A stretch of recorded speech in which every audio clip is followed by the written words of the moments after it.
Still thinking tiny condos exist because of greedy investors?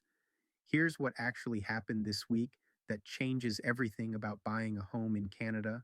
I just audited the latest housing data from Toronto and Vancouver, and what I found is going to piss off a lot of developers. So here's the deal: everyone blames real estate investors for those shoebox condos, right? But here's what nobody's telling you. Even after investor interest completely crashed in 2022, we're still building the same tiny apartments. In the Greater Toronto Area, only 13% of rental units completed last year were three-bedroom apartments. That number was literally in the single digits before that. Plot twist: it's not the investors, it's our building codes, and they're costing you $80,000 every time you buy. Let me break this down into what's actually screwing you over. First major issue: Canada requires two exit staircases for any apartment building over 2 stories. Europe doesn't do this.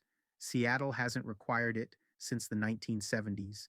Those double staircases eat up so much floor space that developers literally cannot fit family sized apartments into mid rise buildings. British Columbia already changed their code last year because they figured out that with modern sprinklers and smoke sealed doors, single stair buildings are just as safe. Multiple studies have proven this. But here's the thing: the rest of Canada is still stuck with outdated rules from decades ago.